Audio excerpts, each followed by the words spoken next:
welcome to Motivational Monday. Today's topic is financial freedom for millennials. I have invited my mother, Tina. She's been an accountant my whole life, and she is really good with helping people figure out their finances, even when it looks like living paycheck to paycheck is the only option.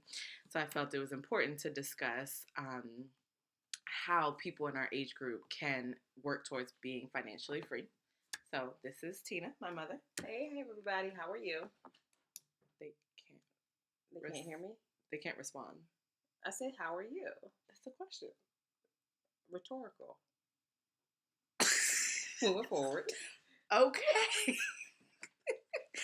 So we'll start the conversation with the first question. What is the best advice that you have for young people? Well, young people, define that. Millennials, so people in their 20s and 30s. Currently in their 20s and 30s. Correct. Well, there's two kinds of groups. There are, I got to figure out this backward thing. There are two groups. Sorry, I'm a little silly. You have millennials who are children free and family free, if you will. And then you have millennials who are obligated with responsibilities beyond themselves. Okay. So which group would you like to speak to first? Because they're different things. Let's speak to the people without the family obligations first, and then we'll go into how it changes when you have a family aspect. Oh, that works. Okay, so what's your first question? So what's the best piece of advice that you have for people in their 20s and 30s still figuring out their finances and how to have financial stability? Basically, watch what you're spending and why you're spending. That's the biggest thing. I think people spend. And don't even realize what they spent because you're either swiping or you're just hanging out and you expect that you're supposed to be entitled to do certain things, and you can to a point, but you have to be responsible. So have a delicate balance between them both. So the biggest thing would be watch what you're doing. And the best way to watch what you're doing is by actually setting it aside. But if I'm in my 20s and I'm out of school and I don't have that family obligation, I should be able to do anything that I want to do. After your bills are paid. Fair enough. I'm just saying. Work hard, play hard. And it's totally fine. Do what you have to do. But you have to take care of what you need to take care of. And I think the best next step, if you're working, hopefully you are. I mean, if you're living in your parents' home versus living on your own, those are two different dynamics as well. Mm-hmm. If you're living at home, by all means, you should be setting aside to be independent. Mm-hmm. And you should also be preparing for your retirement and creating the least amount of taxable income, all while you can do so without having any obligations to it. No house note, you may have a car note, you may have student loans, those are natural. But outside of that, you should be setting aside pre-tax dollars so that you're not paying as much income taxes. So if I'm 30, 40 years away from retirement, mm-hmm. why should I even think about that? That doesn't bother me. Because it's time value of money. So what the trick is, and this is what a lot of people don't get, even adults, well, you all are adults, but even old folk, them too, you can't replace time. If I put $20 away today and save it into a growing institution where interest is compounding, that $20 is going to look, I haven't done the calculations, but that money will grow a lot longer for a longer period of time than waiting 20 years to put that same $20 away. Okay. So you could put a lot less in now. And it mean more later. Exactly. And then to try and catch up when you're 30 or 40, okay, I'm getting my life together. Okay, I'm ready now. You've lost that time. And now you have to put in, instead of the 20, you might need to put in 200. And on top of that, you have mortgages and families. Right. And life has happened. I call it life. Life has begun to happen. Okay. So what about people in their 20s and 30s? What's your advice for them who do have that family dynamic, either through marriage, through kids, through even some young millennials have to support their parents because of whatever situation, if they're older or sick or something of that nature? Wow, I wouldn't think a 20-year-old would have to take care of Well, their parent. 30s. Okay, well, you got to take care of what you're responsible for first. Okay. You can't. It's almost like the airplane thing. If you can't take care of you, you can't take care of anybody else. Point blank and simple. When you have children, it's a very easy way to say, well, my baby need this, my kids need that, my kids need that, and that is true. But then you have to define need. Okay. And I think that's the biggest mistake. Another big mistake people make. Mm-hmm. A need versus a want. Like, my kids need shoes, but do they need Jordans? And do they need 4 pair because they were on sale? Mm-hmm. Okay. So what do you think is the biggest mistake people make financially? Overspending. What do you mean? Getting into debt. Not being consciously present in their financial life. I can attest to that because I think prior to the past, 6 months, I would spend and rack up debt and not even think about it. Whereas now it is a more conscious environment where I each paycheck I have it specifically dedicated to this bill, this bill, this bill. Oh, how'd you do that? Oh, sorry. I'm sorry, people. No shade, no tea. All shade, all tea. But we can go there. So I personally hit what I consider financial rock bottom. And without going into too many specifics, I felt like I was hopeless financially. And with that, her and I sat down and came up with a detailed plan. And the goals were to pay off my debt, to start saving, and to be able to enjoy life because I do work really hard. And so it wouldn't be fair to do all work and no play. So having the ability to juggle all three between paying off debt, savings, and fun, those were my top goals. And so with that, we came up with a template. This check, you pay these bills, this amount goes to savings, and this amount goes to your discretionary funds. And that, even after the time frame that you and I set up, I still created another one for myself. So it was something that I chose. A model. Right. I used that model and chose to duplicate it with my own ability. So it became part of my lifestyle as opposed to just a temporary fix because I saw the results of what was happening. My credit has gone up. I've cleared out a lot of my debt. How much did it grow up? Like 100 points in 6 months. That's huge. And why is that important? I'm going to interject for a second, but don't forget that. Your credit score is very important. And you may not think about it. You think about it recklessly. You might have never been told, which I believe is a lot of it. Knowledge is power. So to backtrack one step, now Tiara lived with me in my house, in my child. So I assumed by default, she picked up some things along the way. So that was my error in not having that deep conversation like you and we're having with you guys now. So it's important to actually even have the conversation. So why are credit scores important? Credit scores determine your insurance payment on what you pay on your insurance. Credit scores determine how much you are paying back anybody. If your car loans, you'll see the commercial 0% down and $269 a month. Well, that doesn't apply. If you have great interest, great credit rather. And if you don't, it's because you decided to eat out on that credit card. And how much did that really cost you because you didn't really pay it back? 20% or more. 26% some rates are. Yeah. And an example of that, so I use this example to hold myself accountable. So my grandmother bought her card interest free. Right. And paid it off. In 18 months? I believe so. Somewhere around there. And she's retired, by the way. Correct. So A, that shows that she has good credit. And B, she has good money management to be able to pay off an entire car in a year and a half, 2 years, let's just say. Whereas in my situation, my interest rate is about 21% on a car. That's extra money simply because I made the wrong decisions and I didn't have to. No, you didn't. Right. And don't. Here's the next big thing. Don't beat yourself up. Just start where you are. Mm-hmm. You have to. It is what it is. It's done. What's done has been done. You just got to keep moving forward. You got to keep moving. You can't stop and get stagnant and get woe is me and then go shopping. Right. And that's what I hope to gain from sharing this video, is to help us learn how to grow, how to move forward. Did you answer the question? The biggest mistake? I don't know that there's a biggest. Being unconscious about your financials. Right. Not knowing, not being present in your financial life. Okay. So what can I do if I'm already living paycheck to paycheck and I feel like there is no extra money, there's nothing available, everything is spent?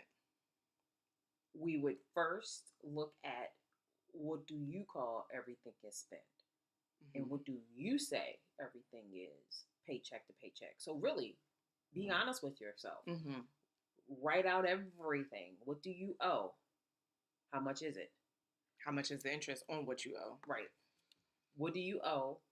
What do you have to, what are your standard bills? Standard bills, your cell phone's not going anywhere, but maybe we can downsize, because I think we did that with you. Yep, I had 2 lines. I lowered that and lowered how many gigabytes I was paying for. That you didn't need. I mean, Is it really important to surf on the phone when you have your computer and your tablet and your dot? Mm-hmm. Do you really need that much money going out to cover that? That's the first thing. So one, we look at, what are you spending money on? The best way to look at that is to look back 3 to 4 months. Mm-hmm. Let's look at everything. Right. Pull the bank statements, pull the records, pull the credit card statements, pull everything. One helpful hint that we've learned over time is using mint.com.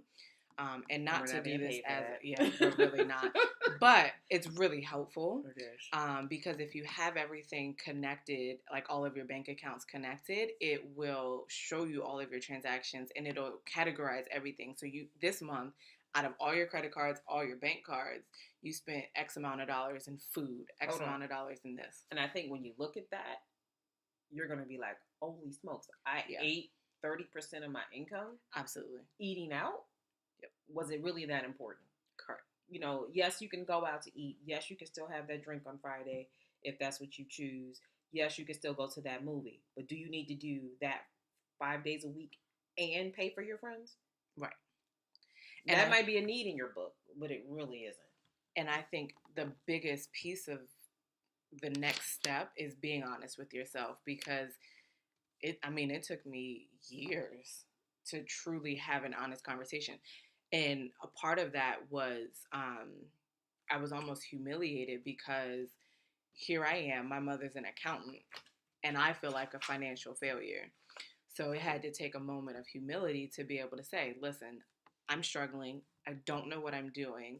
Here's the truth about my financial situation. Can you help me? You just had a moment. What was it? I forgot. I was trying to write it down.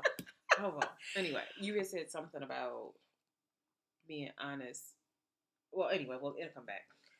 So we were saying about being honest with your spending and seeing, is what you're spending actually necessary? So that's the first step.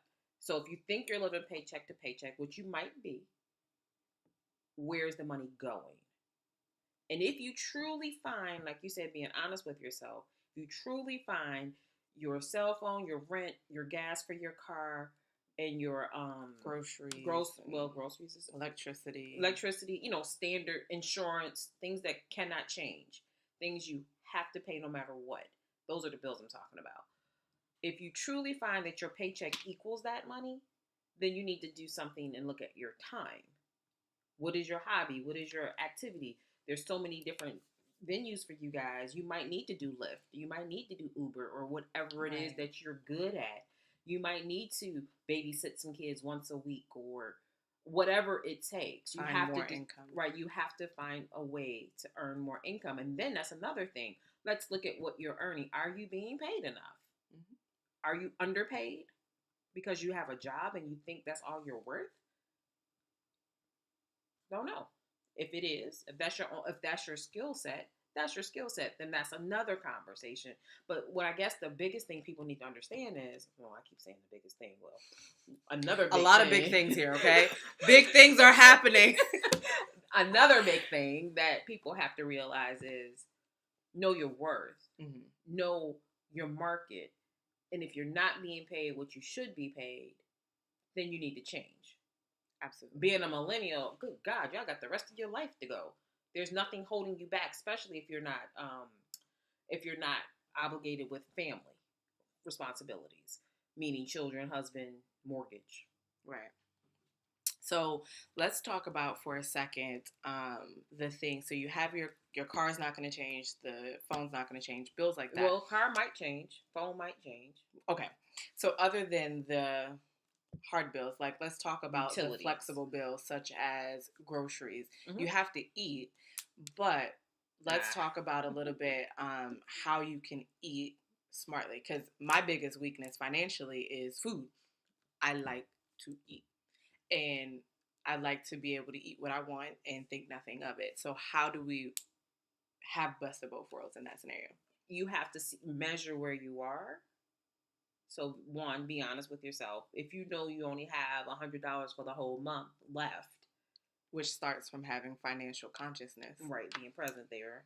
If you, let's say you have $100, you can blow that in one night, one weekend, or 1 month. Right. Well, how do I make that $100 last all month? What do I need to do to get there? This is the $100 going out and eat, or no, this is $100 on. Let's say I have in my budget, I can spend $100 on food for the month. Okay. You shop wise. Okay. What does that mean? There was a time I remember you bought some cereal. Okay. And this may sound petty, and it may sound frugal, and it may sound super cheap, but it does work. I like to look at it like, what did I tell you? You pay. You're cheap on what you need so that you can live freely for what you want. Right. That's balling on a budget 101. Got a class coming soon. You pay for what you need. Why would I buy cereal at Safeway, Giant, Food Lion, whoever, for a 16-ounce box of cereal? There might be $3.29. Might be. Mm-hmm. I'm using numbers. I'm guessing. They're probably accurate. Because I do. You got to know your item pricing. You got to know how much stuff costs. So you can't just go shopping and be like, oh, that's a good price. And the biggest pet peeve I have, well, one of the pet peeves I have, when people like even go to the commissary, oh, that was cheap. That pack of meat only cost $9. Well, how much was it per pound? I don't know. So did you get a deal or not? I don't know. Exactly. So, sorry, sidetrack. But so knowing the unit prices is the moral of her pet peeve. So understanding that it may be on sale for that store, but is it on sale in general? Is that a good price for what you're buying? You got to know your price points. And so if you go to Walmart, Target is a little more expensive. Not Target. Target's expensive. But not as some of those items there, they have more expensive clothes items. Sure do. But their merchandise is pretty much, going to be around Walmart's prices. Mm-hmm. So that same brand of cereal for $2.99, you might remember we said it was like a 18 to 20 ounce box, I think. It was a bigger box for less money. So the 18, let's say 20 ounce box costs $3.29 at Safeway. You're gonna get a 36 ounce box for $2.99 at Walmart. Right. So what do? Cereal. We know how much cereal we're gonna eat. You know how long it's gonna take. Right. So we've saved 2 boxes. Basically, we got a box free. Right. Essentially. Right. And one thing that I will say that I picked up from my mother is the concept of buying in bulk. And a lot of times we don't think about it because you just go to the grocery store and pick it up. Because you need it. Exactly. However, if you plan it, you got to know what you're planning for. Right. And one example of that, I remember in my house in Charlotte, somebody, I used to buy like the biggest packaging of toilet paper you can get, biggest packaging of paper towels, things that I use all the time and that are not going to spoil and go bad. I buy as big a set as I can, but I only bought tissue twice a year. And someone came in my house and they were like, why do you have so much tissue? I'm like, because it was cheap. Right. And it's going to last, 4 to 6 months. And, the laundry detergent. And I like bacon, so I buy bacon in bulk. No judgment. And then, the things that trash bags, those expenses, you spread it out over 6 months. And even though I paid more that day, but I only had to do big shopping twice a year. So that twice a year could be refund time, which you should be getting a big refund. But let's just That's go a there. whole nother conversation. Refund time, student loan refund time. You strategically plan for that because, like we were just talking about a little while ago, you may not have that big outlay of cash to do those. So then you strategically plan it. You stagger it. Every 3 months, every quarter, you do something. And if you're struggling and your parents know it, and they know that you have a plan, they can respect that. That was what I was going to say earlier.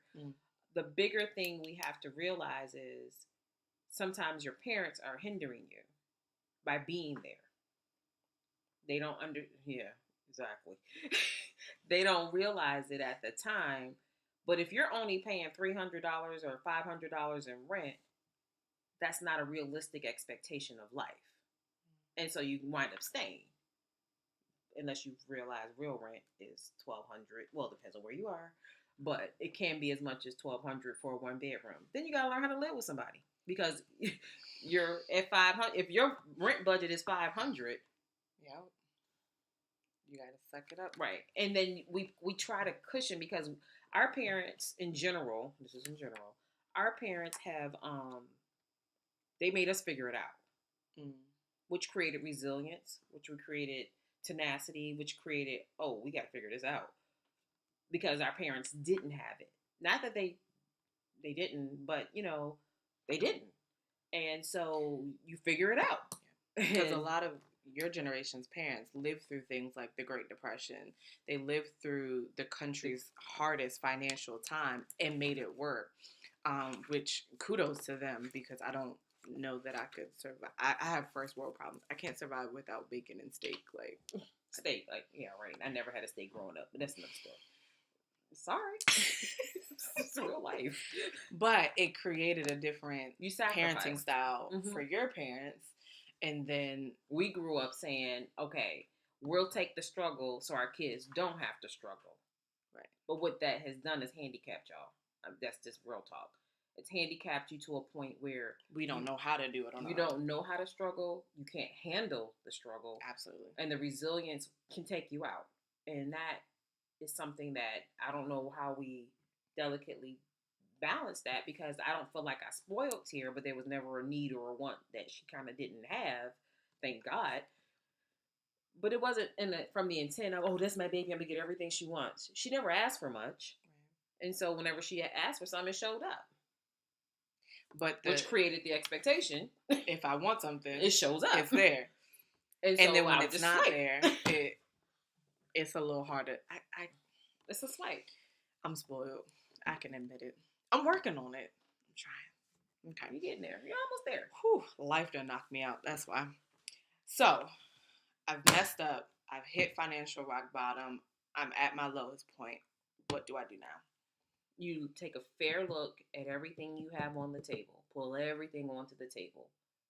Everything. Then we put it in groups. What do you have to pay right now? What?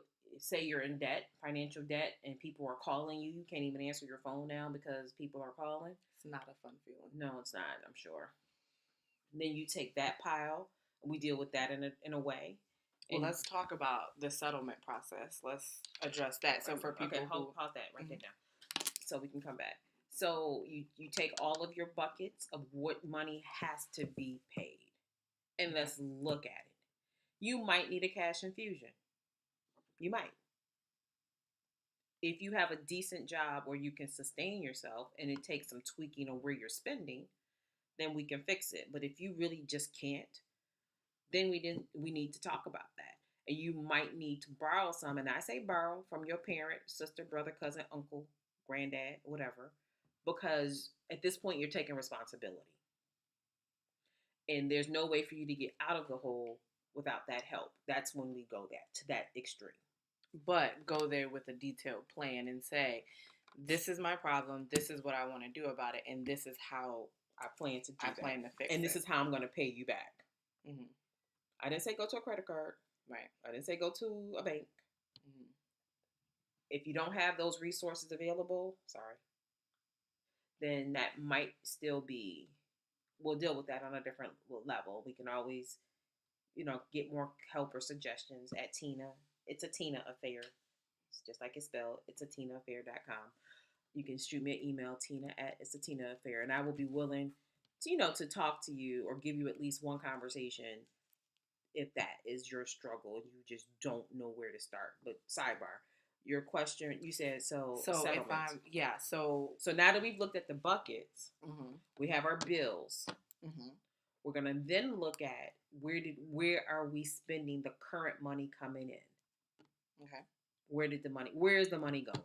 Right. And one thing I need y'all to understand, this is so not just a millennial problem. It really isn't. I see this all the time, every day. And it's a knowledge problem. It's an access problem. So once we look at where your money, what money you have, what money is due, and what money you have to spend, then we look at where did the money go? Honestly. Like, honestly. How much are you paying in fees? If the money you paid in fees might have paid off a credit card. Yep. Been there. I mean, seriously, real talk. Yeah. That's something I looked at. I looked at my credit card and I was like, hold up, did I really just spend that much money in interest last year? Okay, that's not going to happen ever again. And you make a declaration to yourself. From this point forward, I'm done. Yep. And miraculously, I paid off my little 2 credit cards in 3 months. Gone. And so we start attacking those things. So, and my suggestion with attacking the debt is, what works for me is starting with the smaller debt, because then you start to cross things off your list and it starts to feel better. Good. It starts happening. And it starts, you actually accomplish it. And for me, I'm at the point now where I'm sick of debt. I don't want no more debt.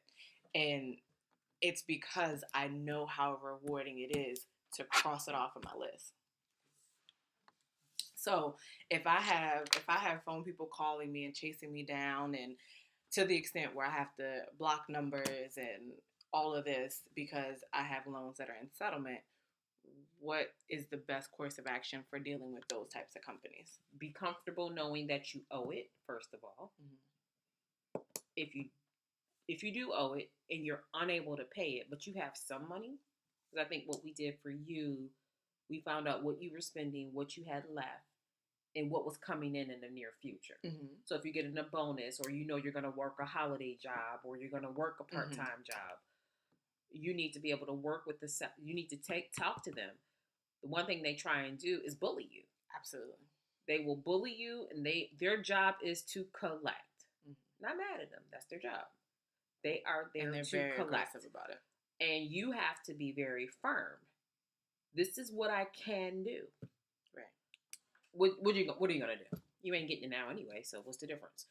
Right. So you have to be firm at what you can do, what you have available, what's available.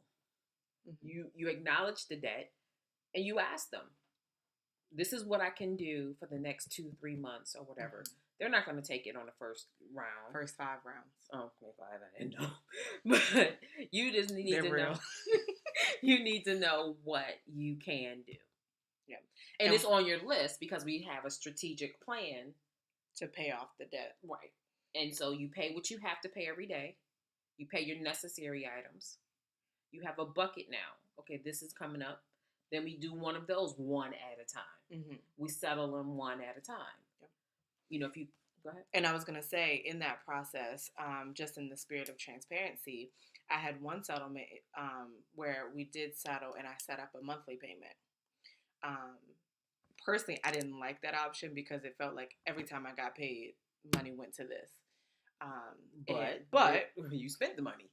But it was my debt, and I do accept that. And they didn't charge you all of the debt. And they did not charge me all of the debt. More like, what, a third? So it went from about $8,000 to $3,000. Yeah, so almost in the settlement. So then I had another instance where it went from $5,300 to $3,100.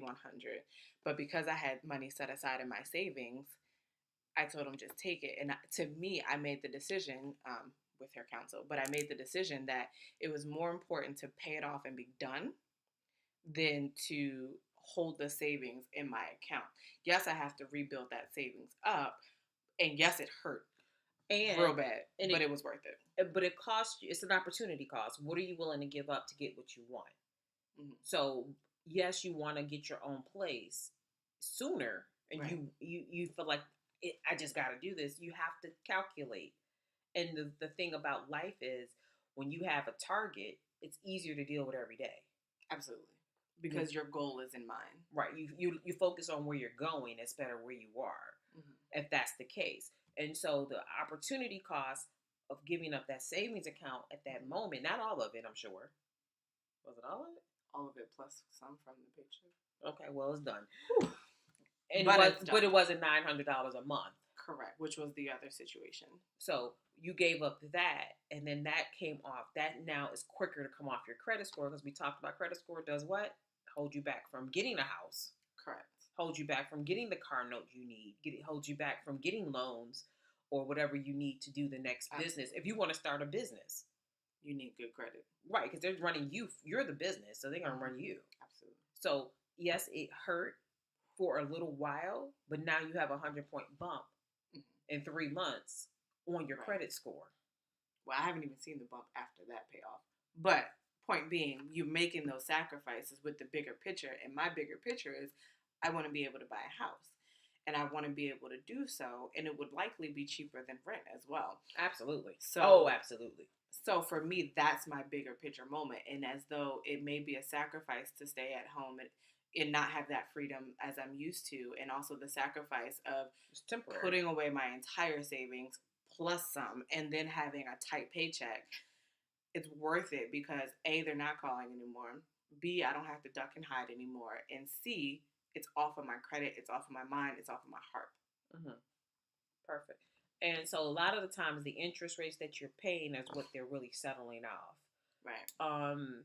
And then you still slowly save, So we were at the settlement. So we did the bucket of what you have to pay. We did the bucket of what is owed to who, and then we strategically attack those bills. Right. Okay, what else? Let's talk about savings a little bit and the best way to save when you feel like there isn't much left. By the way, as a point of reference, I was a parent at 21, so millennial-ish. I wasn't a millennial, but in our age group. The struggle was real. I was working full time. I was in school full time, and I had her. So hey, here we are. And so, by the time I was 26, I bought my first house. You know what? I'm just saying I'm about to be 26 and I'm about to buy my first house. Well, here's the reason I bought a house. Because I moved from Buffalo back down to Maryland, D.C. area. And honestly, I couldn't afford to rent. I could not afford to rent a house or rent a place to live. So I bought. Because it was cheaper. The mortgage was cheaper than renting. Exactly. But you have to be in a position to be able to purchase with clearing off things from your credit. Or not putting anything on there if you're ahead of the game. Please stay there. Please stay there. When your parents send you away to school and say, don't get those free credit cards, they mean it. Don't do it. You don't have the resources or you don't have the knowledge of how to manage that credit. Correct. But in that time frame, if no one showed you. Correct. And because you're in that independent, I can do it, I me find me. Don't do it. All right, but go ahead. Okay. But you do have to have the credit in line. You do have to have the income in line, and making sure that you're ready to be able to make that purchase, because 9 times out of 10, it's cheaper than renting. I remember. Okay. It's a lot of good information. Okay. Just making sure people still listen. They'll watch until they want. Okay. Sorry. I remember when I worked at the bank, and people would come in and make their mortgage payments. I was literally paying double what they were paying in their mortgage. I paid double in rent. And this was in Charlotte. So the cost of living was cheap, yes. But as I was making these payments for the customers, I'm like, good grief. That's a third of my rent. And this was real life numbers. It was a really nice apartment. But that's what you wanted. You wanted what you wanted when you wanted it. Right. And I wasn't prepared, because I did want to purchase, but I wasn't in a position to be able to. So I settled for a really, really, really nice apartment. Last question or last topic. What is your number one takeaway for young adults to grasp? If they don't hear anything else we talk about, what's one thing you want them to take away? Be present in your spending. Put money into your 401k. Do 15%. Go ahead. Go ahead. Be present. Be present. I want 15% of your income now, before taxes, to go into your 401k at work or IRA at the bank. Your choice. And don't touch it. Right. Because when you were 21, if I'm not mistaken, you had 20,000 in your 401k. 15. You sure? I could have sworn it was 20 and 20. Okay. Well, same point. And that was a hell of a statement. She could have not put no more money in and still been good. Right. Because it would have grown over the next 40 years. Mm-hmm. And it wasn't a whole lot of money out of her check. She didn't have real bills. So if you don't find yourself with real bills, and when I say real bills, I mean mortgages, I mean big car notes, I mean daycare. I didn't even think I had a car note at that point. Right. I mean daycare. And that's another thing. Be satisfied with something just a rung lower if you're trying to get out of a situation. You don't have to have the nicest car yet if you can't manage everything else. You don't have to have the nicest apartment yet. If you don't have to have the newest pair of shoes, the newest phone. And these phones, come on, people. Do you really need a new phone every time Apple decides y'all need a new phone? That's the question. That's like $800. I know. I do good with it. They don't get my money every time. But a lot of people do. Yeah.